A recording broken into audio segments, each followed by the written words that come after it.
Do you ever believe like you're not enough? Like you're not smart enough, thin enough, attractive enough, old enough, young enough, whatever the scenario may be, right? We all have beliefs that are serving us and some that aren't. And at a core level, one of the most dangerous ones, and yet the biggest opportunities, lies in our belief we're not enough. And boy, everyone wants us to believe we're not enough, right? Because then we have to go buy everything that they want us to buy so we can be enough.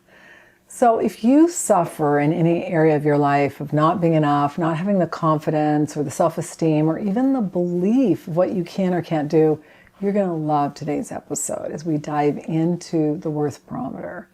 So hi and welcome. I'm Annette Bau, host of the Millionaire Insider. For over 30 years, I've been advising and researching the top 1% and 2% of millionaires to learn what millionaires with amazing lives do differently. And now I'm providing you practical, easy to implement insights so you can take your business, your life, and your wealth to the next level. And to really ultimately live a financially free life you love, as I like to say, to live a richer and more fulfilled life. So let's dive into the Worth Barometer. Please click subscribe and remember to ring the bell so you get notified of future episodes. For today's show notes, go to millionaireseries.com/199. For all show notes, go to millionaireseries.com/WLI. Now, we have gone through several different series in the money mindset, from 194 on what are money blocks to 198, 7 steps to overcome money blocks. And in the show notes, I'll list all of these because they're so critical and they really build on each other. So it'll be a really good resource. So let's dive into how to elevate your Worth Barometer. But if you're really struggling and say you've gone through the different episodes on releasing money blocks and you're still having some challenges, I encourage you to go and access the 7 Principles of Becoming a Millionaire for Life. That book is literally 15 years of my research. And now it's been probably about another 10 years of additions. But you can access it at millionaireseries.com/7PB. But at the end of chapter 1, I dive into an entire process of releasing mental blocks and money blocks and success blocks and really shifting your belief about what you believe to be true, what's serving you, what's not. And it's an amazing exercise that has produced amazing results. So I encourage you to access it. Again, millionaireseries.com/7PB. All materials and intellectual property are copywritten by themillionaireseries.com. The information we provide is not intended to replace any advisor or specialist or to provide you any investment, financial, tax, retirement, or really any planning or healthcare advice. All participants agree to hold millionaireseries.com and its affiliates harmless for results achieved or not achieved, and all international copyrights are reserved. So let's start by reviewing the history of the Worth Barometer. Early in my life, it became very clear to me we're only using part of our brain. I won a spelling bee in about 4th grade and a math contest. And it was really important because I beat the smartest kid in our entire school. So for me, it was like, I was like gloating, like I'm so smart. And my teacher said something to me that changed my life. It literally changed the trajectory of my life. She said, and to think you're only using about 3 to 5% of your brain. So I asked her, well, what about the other, 93 to 95%? And she said, no one really knows. I was like, what? I went home, asked my mom. I started asking other people. No one knew. And so I became fascinated with figuring that out. So that started at a really young age. I then got into the financial planning services industry and I started working with really successful people. And right away, I started seeing people who had amazing lives, like they had wealth, health, and fulfillment. And I saw other ones who struggled. They might have money, then they didn't. Or they didn't have money, they had miserable lives. I've never really seen somebody have a great life who doesn't have some money, because let's face it, it costs money to live. But what I became fascinated with is to determine what were people that had amazing lives doing differently than others. And that's what led me to discover the Worth Barometer. And while I was onto it early on, it took me some time to really understand it and really understand how it worked. So what is your Worth Barometer? It's basically a measurement of your belief system and your self-worth. And in my 30 years of research, the one thing that I have found out, and it's proven over and over again, is that it's the biggest determinant of your success, meaning what you believe about yourself and your confidence is going to dictate everything. And it's the key to living a financially free life you love. It's the key to succeeding in business.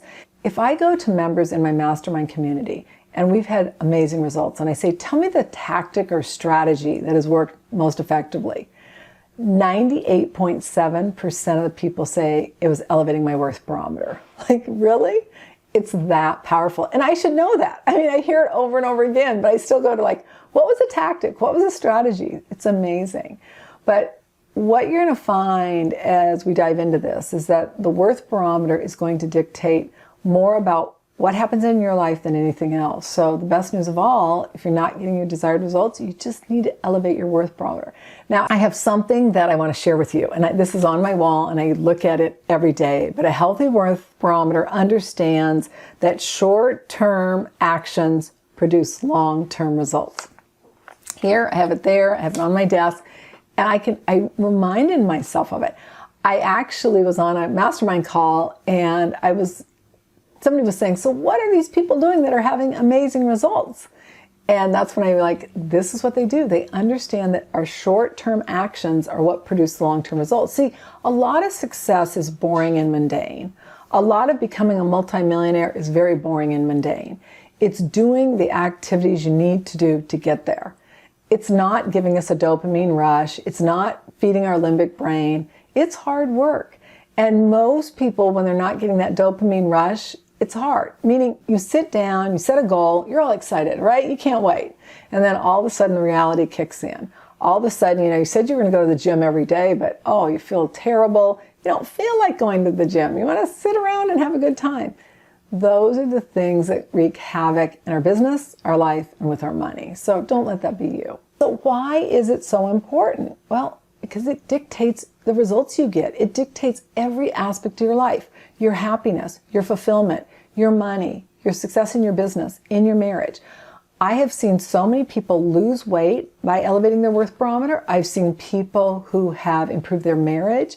It's amazing what happens when we work on our beliefs and our self-esteem. We make different choices. I have had so many people say, I don't even know where I'd be if I had not accessed this and really done the work. It's that powerful. So I hope you take advantage of that. So another interesting thing you'll see about people with a low worth barometer is they have money and then they don't. They've got money and then they don't. Because your worth barometer dictates your wealth barometer. Now, there are several people who have money who have a very low worth barometer. They live below the grid. And that is a problem. But you also see those same people as not having money and then having money. And it's just this vicious cycle. So let's look at the grid. Above the grid is a can-do, will-do attitude. Your energy is high, your vibration is high, meaning where you're attracting people. You take ownership and personal responsibility. You focus on the vision, and your primary emotion is love, peace, joy, higher energy. And then level 2, which is at the grid, conceptually you understand the grid, but you're not living at it. Your emotions vacillate and you rationalize what you do. I personally think level 2 is more dangerous than level 1 because most people that are at a level 1 don't even know there is a grid, like me for like 38 years of my life. Below the grid is a can't do, won't do attitude. Energy's low, it's negative, outlook is pessimistic, they lack personal ownership and responsibility. They're a bully, meaning win, lose, or a victim, lose, win. It's never their fault. And their focus is always on the pain. And they do everything they can to divide people, to cause havoc. And it's because they, at a core level, have such a low opinion of themselves and they don't feel enough, even if they won't admit it. Because a lot of times you'll see people who are more like narcissistic or sociopaths below the grid. And sometimes they get it, sometimes they don't. But a lot of times it's because they feel so bad about themselves. Now, as I mentioned, if you don't know there's a grid, you can't beat yourself up. I lived below the grid for a very long time in my life because I didn't know there was a grid. Gossiping, just all the things that are so toxic that keep us stuck. And the biggest problem about living below the grid is that, yeah, sometimes you can have money and live below there, but you have a miserable life. You're on your third or fourth partner, you've got health problems, people don't like you. I mean, it's not fun. So anyone that's below the grid, you just want to stay away from because they're toxic and they'll pull you down. Now, if you didn't know there was a grid, don't beat yourself up. Just start working every day to live above it. I've had so many people that I have met over the course of my coaching career who have been so below the grid. And just by knowing there is a grid, it like changes instantly. So don't be hard on yourself. And the primary emotion, as I say, there's fear, worry, anxiety, but the primary emotion below the grid is fear, above the grid is love. So just think, you can't be in a state of fear and love at the same time. And so much about what goes on that controls us is based on fear, because people will do what we want them to do if we are afraid.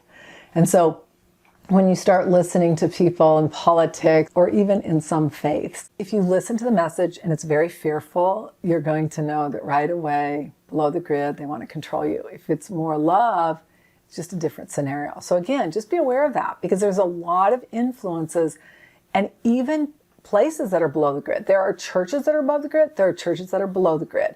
There are teachers that are above the grid. There are teachers that are below the grid. Parents, partners, everything. Now, I'm not recommending that you get divorced, but what I do encourage you to do is by you showing up above the grid, your partner can't help but rise above it. And that has saved several marriages in my career, even though it's not like what I do for a living. Just by a person being aware of it and showing up above the grid, it changes everything. One thing I will say also is that people above the grid will have the same problem as people below the grid. People below the grid focus on the problem. People above the grid are always looking for a solution. So two people get cancer. One's above the grid, one's below the grid. The one above the grid is going to look for a solution. The one below the grid is going to complain about the problem. Because what a lot of times happens is people will complain like, I don't have enough money. And I'm always like, do you want to know how to have more money? Of course, of course. And then you say, well, what you got to do, and you start listing it. Oh, no, you don't understand. My husband this, the economy this, the president this. And before you know it, they have so many excuses. That is what keeps them stuck, is that they have beliefs and behaviors that tie into their excuses that allow them to justify why they're where they're at. And the biggest problem with all that isn't the matter of what you or I think. It's the fact that it keeps that person stuck, meaning it's just a miserable life because you're justifying why you're at where you are and you're not doing anything about it. And I mean, it's pretty obvious what's going to be the outcome of that. But that's why people, in my opinion, don't have money. So many people don't weigh their ideal weight. Those are the factors that affect it. So just be aware of that. I want to use an analogy. So we talked about your vibe. And I know that sounds really woo-woo, but just bear with me. Think of a radio station. If you're dialed into 98.7, which is hard rock, and you want to listen to soft jazz, which is on 99.9, you've got a problem, right? I mean, you can sit there and hope it's going to change and wish it would change, but what do you have to do? You have to go and change the radio station, right? If you're listening to any type of music, or you're even, let's say, for instance, you're on certain web browser and you want to get on a different one, you've got to change the station. You've got to change the browser. Until you do that, nothing's going to change. And so what I always ask you to do is look at where are you tuned in? Are you tuned into wealth and success? Or are you tuned into poverty and failure? Are you tuned into like positive mindset, win-win, or are you tuned into a win-lose? We get to choose. And if you don't like the results, meaning that you're getting in your business, your life, or with your money, you just got to change the radio station. And a large part of that is elevating your worth barometer. So let's dive into that. So let's look at what you need to do to elevate your worth barometer. I want to look at some challenges and solutions as we get started. So the first one is beliefs. You've got to deal with your beliefs. So let's look at the challenge. The most common block is a lack of confidence or self-esteem. And whenever somebody tells you, oh, I don't have any issues with confidence or self-esteem, that's your first clue they do. Because most people think they do. Now, some people, the degree of healthiness depends. But whenever somebody feels like they're overly confident in everything, that's normally a good sign that they're below the grid, right? Because we aren't. There's all areas that we don't feel completely confident. Now, the key is accepting ourselves and not beating ourselves up and working to where we need to improve. For others, it's too much confidence or arrogance, which is also low self-esteem in disguise. It's difficult, if not impossible, to attract what you want if you do not see your value. You've got to see your value. And it's impossible to see your value when you have a low worth barometer because you're so afraid that other people are going to see that you're not enough. And it's just so dangerous. Nothing good comes from that situation. So what are the solutions? One of the most powerful solutions is just affirming, I'm enough. I'm not better than somebody, but I'm enough. I'm enough. I'm enough. I want you to say it, speak it, write it. When you access my book, 7 Principles, I've got an entire process in there that I recommend you go through. But the key is you got to program it into your mind. Each day, identify 3 things you value about yourself. Like, what's good about me? All right, I might not be great at that, but what am I good at? Identify at least one way in which you provide value to others, and then work each day to elevate your worth barometer through focused breathing, meditation, prayer, and chants. Those, my friends, are powerful tools to really calm down your limbic brain and elevate your worth barometer. Raising your worth barometer. Where you focus expands the energy field, so choose your thoughts, emotions, words, and actions carefully. The next thing we got to do is raise our vibe. Sending loving thoughts and letting go of judgment and fear. Start affirming things. Money is good. Wealthy people are honest. Whatever you identified in your biggest challenges in the previous episodes, go and look at those and then restate those. Take baby steps. Create a budget and add 1 new expense every day. Find a money coach to hold you accountable. Create a vision board depicting your dream life after you have accumulated your money goal. Predetermine consequences for your actions. For example, if you do what you're supposed to do on Friday afternoon, you're going to be able to go for a massage or play golf. If you don't, you got to donate to a political organization that you don't like. One of the most powerful things you can do. Create small wins with your daily actions. For example, if you download your bank statements, which is a very simple process, you get your favorite latte. Give yourself some reward. Be conscious of your words, thoughts, and actions, because that's what's going to manifest into your reality. If you're always manifesting, I'm broke, I can't have that, I can't afford that, what do you think you're going to get? More of that. Start and end each day with positive thoughts and actions. Focus on what went right. What happened that was good? What are you proud of? Sometimes it just might be even being able to look out at nature and just enjoy being. By tying a positive activity to a task, you rewire your neural pathways, also known as habits, making the task easier each time you complete it. So try that. This is a big one. Identify and removing triggers, responses, and backtracks. First thing you got to do is you've got to determine what triggers you. Now, one of the things I'm going to recommend you do, which seems kind of out there, but get adequate sleep. I know that when I don't get adequate sleep and I'm not exercising right or eating right, I can get triggered a lot easier. And I will say something, namely to my husband, but I'll say something that I'm like, okay, I would have never said that if I was on my A game, right? You might think it, and then you're like, okay, wash that away, but you're not going to say it, right? But that's one thing that's really important. And then we got to do is determine when you're at your worst, like what triggers you, what really gets under your skin. Like one of the things that I really knew when my kids were younger is I would really get triggered. They were really good athletes, and sometimes people would be like in their face or root, and I could just feel my blood pressure going up. And I had to get over that. I had to say, hey, they're going to have to learn how to deal with it, right? Even this year, my son got MVP for the volleyball team, and oh my gosh, he went through so much grief. And I had all I could do not to go over even sometimes to the other bench and say, you guys grow up. It was just amazing what he tolerated, because he was clearly, as the coach said, one of the best players in the entire league, let alone just on our team. And, it's easy to get caught up in that or triggered by that. And once we become aware of it, we're like, oh yeah, it still sometimes happens. Just be aware of it. And then what we got to determine is, what is our response? Now, any of you who've read Man's Search for Meaning by Viktor Frankl know that there is a situation that happens, and then there's a space, and then there's a response. And our choice of how we respond in that space dictates our life. So something happens to you. Do you go above the grid or below the grid? And then what do you do? How do you show up? Meaning, do you let something affect you or not? Now, I will say this much. I have recently found out that I have some blood sugar issues, but this is something that's really fascinating. I've basically given up sugar, and so I rarely have sugar, and especially not regular sugar or really any major sweetener. Occasionally I'll have a little bit of coconut sugar, which is very low glycemic, but very little. I have found that my response between a situation and how I react to it has changed dramatically. What triggered that was Brene Brown, as you know, has been sober for like 26 years. And she said the same thing happened to her when she was drinking versus after she stopped. that space between a situation happening, a circumstance happening, and how we choose to respond to it widened.